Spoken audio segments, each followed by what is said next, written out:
Okay, I want to speak today about New Year resolutions to lose weight. Right now at the beginning of the year, this is a very number one issue to a lot of people is I'm going to start the new year off and I'm going to be healthier.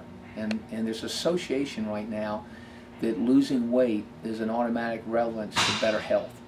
And what I want to talk about is there's many resolutions out there today in the manner in which people are losing weight that's not improving their health. And a good example would be the fad diets, diets that are severe calorie restriction. That it brings the image that just because you're able to manipulate weight, that it improves health. So getting back to what we've talked about before, there's a very high relationship to a person's MET score, how high their MET values are when they choose to exercise. There's a very high relationship to that in health. And the idea with diet is to say that if we lose weight in a manipulative sense that causes weight loss from dehydration with muscle degradation with fat loss, it causes a person's MET per minute to decrease, to actually drop. So it's a counterproductive way to improve health because it doesn't allow health to be improved based on the severe fatigue that occurs on these low-calorie diets. And the way we can prove that is how much weight that's being lost. So when you hear about people lose 10 pounds in 7 days, or any of this weight loss manipulation that's beyond 1.5 pounds a week, to be encouraged is to cause a person's MET per minute to decline. We want to think that if you can measure something objectively, like a VO2, a peak MET test, if you can measure that to each individual, it brings credibility to exercise design. So if I'm exercising in any mannerism that develops aerobic strength, I'm going to be able to prove it because my MET per minute will go up. Well, diet has to be combined correctly for that to happen. So the catch-22 is no matter how much weight I lose in a manipulative sense, if my MET value declines, I'm going to have the ability to store more fat later in life. So the lower these MET values get from the way you manipulate weight loss, it's almost like an issue. You're asking yourself to gain weight later in life. And what we see from the Mayo Clinic to the American Heart to the New England Journal of Medicine to Stanford Medical, all these high organizations that talk about this, what good is it unless we're practically applying it? So there needs to be more unity with the reactive side of healthcare to the preventive side of healthcare to show people that all weight loss is not healthy.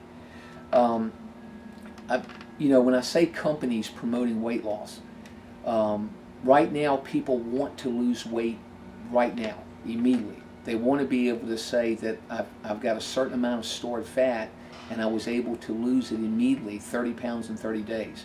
From the TV shows The Biggest Loser to even companies right now that you've got medical professions that are basically giving out diet programs that are under people's resting metabolic rates and at the same time giving out some type of pharmaceutical prescription to help stimulate them to have higher energy levels.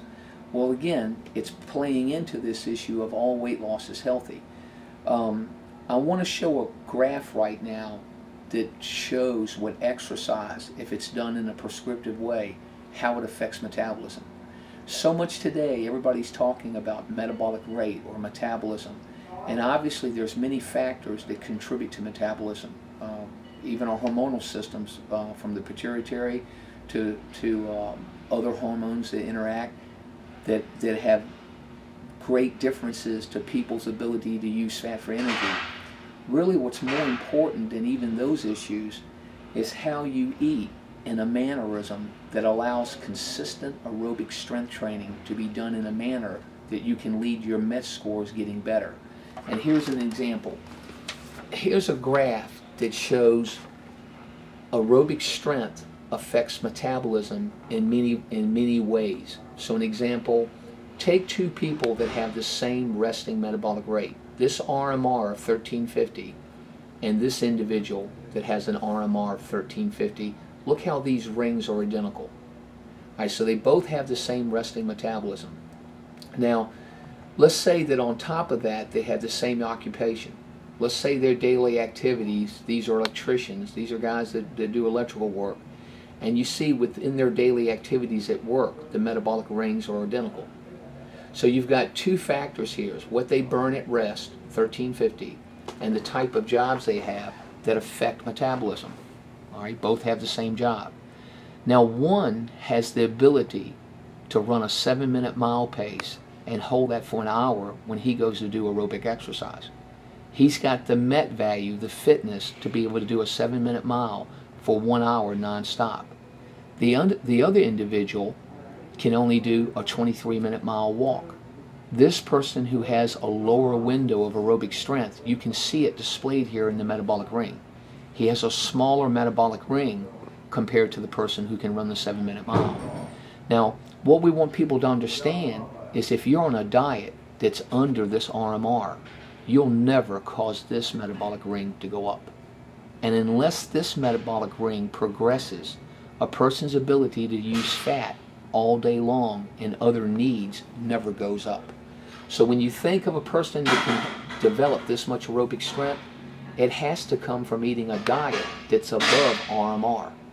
Now that's not bad, and you can see that there's a metabolic ring even for digestion that allows our body to use more fat for energy. There's a metabolic ring for glycogen that allows our body to use fat to resynthesize sugar. Does a person that can run a 7-minute mile, does he have to do more to replenish glycogen than a person walking a 23-minute mile? Of course he does. What about tissue repair? The body has to break down fat to aid the body in tissue repair. So unless we can develop this window, this metabolic ring, our potential for weight loss is only in a manipulative sense the way we're losing weight today. So the commonplace way that we're losing weight is through the fastest, the most, and some people might call it the easiest. Maybe exercise done prescriptive takes more discipline and more dedication. But the fact of it is, it causes health changes that stick with you for the rest of your life. So is it possible for somebody to lose weight and not be healthy? Of course it is. Is it possible for somebody to not eat as healthy as they should, but they do a significant amount of aerobic exercise, which can be measured, and they have a higher MET value? Of course it is. Is it a chance that somebody can learn to eat correctly and at the same time do aerobic work to improve the muscle's ability to burn more fat, and then he gets the best of both worlds? He's able to use his stored energy credit, fat, which is an energy credit, he's able to use that stored energy credit at a higher rate because he's not depriving himself calories that he needed to get to begin with. So hopefully what we've talked about today brings more awareness that there's many ways of losing weight that aren't necessarily healthy at the first of the year, and we can't be vulnerable. We must question what's the best way for our health to be able to lose weight and have a higher state of health later in life. Well, if somebody wants to lose weight, how many meals a day would you recommend they eat? Okay, and this would be based on, again, after testing for RMR to show the baseline never to be below. The best way is small, frequent meals within a 3 to 4 hour window. So ideally, if you could eat 5 small meals, this is another way of utilizing the calories in a better manner than eating 1 big meal, 2 big meals, 3 big meals.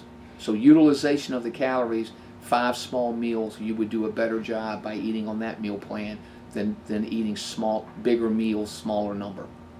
A lot of people think that you shouldn't eat after a certain time in the evening, like 8 or 9 o'clock. Would you say that that's true, or why or not? Yeah, that's another myth from a standpoint that the body has some type of internal clock that just shuts off. But think that in a 24-hour period, and you look at if you're going to sleep 8 hours and get the rest that you need, if the rest of the waking time that you get up in the morning, and when you hear the term breakfast, you're breaking a fasting condition. So you eat that breakfast and the meal in the morning, and then ideally you try to hit those meals on 3 to 4 hour windows. If one of those meals is at 8 o'clock to get the 5 in, and being that it's going to be the same value of calories as what the first one was, that in no means is going to cause you to have more potential to store fat based on the aerobic work that you're doing with getting the calories that can be utilized.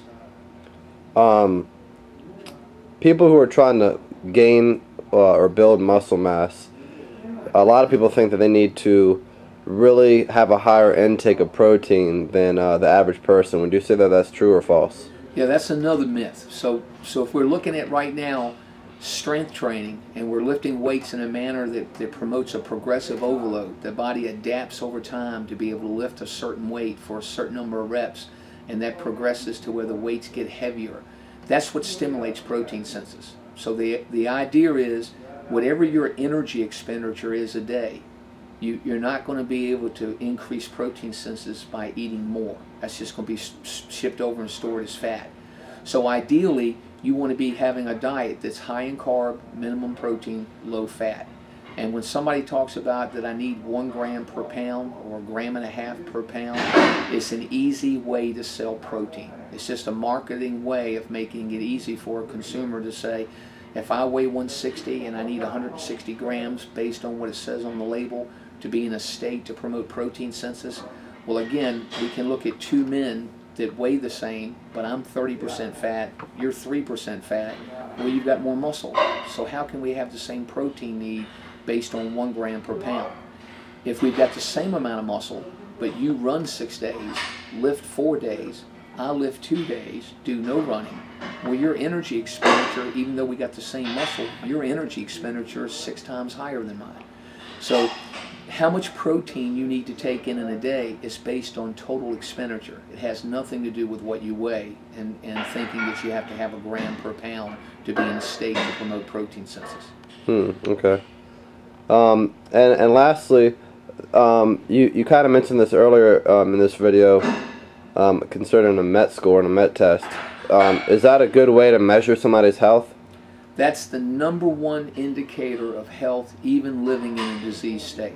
So right now, when you talk about health screenings, if we right now are on the mindset to understand that high cholesterol is not a good sign of good health, of high blood pressure or high blood sugar, if these are health screenings that we're looking at right now to monitor chronic illness or disease at a threshold point of concern, once the blood pressure gets this high, once the cholesterol gets this high, once the triglycerides get this high. Well, what about a MET score test that tells you about your ability to perform physical exertion? And if it's in the bottom 1/3, and that's very low for your age group, then should you be concerned about improving that? And the facts are, the lower your MET score gets, the more issues you're going to have with chronic illness and disease. So there's a very high correlation to MET scores in life steadily declining and risk factors multiplying. So it's kind of I guess you could say it's important because the higher MET score you have, or either the lower MET score you have, it shows how much demand you can put on your cardiac output system. Exactly. So like right now, people who have very low MET scores, they have to have exercise prescription that's written differently than people with higher values because they can't sustain it. So the issue to testing is to give out the right prescription, so when somebody says that I want you to be able to do a half hour of linear or nonstop endurance, well, in a group setting, there's so many people that have very low values to very high values that within a group, some people get highly frustrated because they can't keep up daily doing it. They can't do it long enough in a consistent enough fashion for physiological changes to occur. Why is that? Because they're trying to exercise at a race pace or a pace value that people who are fit are able to sustain. So it makes more sense to test them as individuals and then give out prescription that makes exercise manageable. And manageable means that there's an understanding to why you're doing it. The systematic changes that we're looking to occur, the truth is all exercise is not created equal. And if we just buy into walking the dog after supper is all this a necessity to prevent heart disease, that's why we're not winning the war right now. We're not winning the war because we have misconceptions of what our personal responsibility needs to be.